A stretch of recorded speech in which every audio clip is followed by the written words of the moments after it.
интересно, демонстрацията, която искам да направя, е връзката между таблет и съвместим DLNA телевизор, в нашия случай Sony Bravia, разбира се. Това е нашия таблет, новият продукт Xperia Tablet S. В софтуера на таблета ни имаме много програми, които са за мултимедиално съдържание. Например, албумът ми избера. С албум имате възможност да разглеждате например, видео, може да го плейвате. Имате, разбира се, възможност да разглеждате снимки. Ето това в момента е една снимка.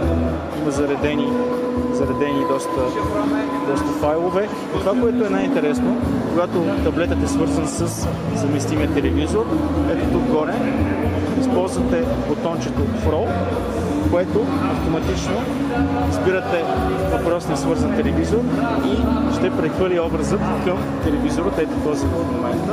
Връзката се осъществява през DLNA. Освен снимки, може да прехвърляте музика, може да прехвърляте видео. Наистина много лесен начин.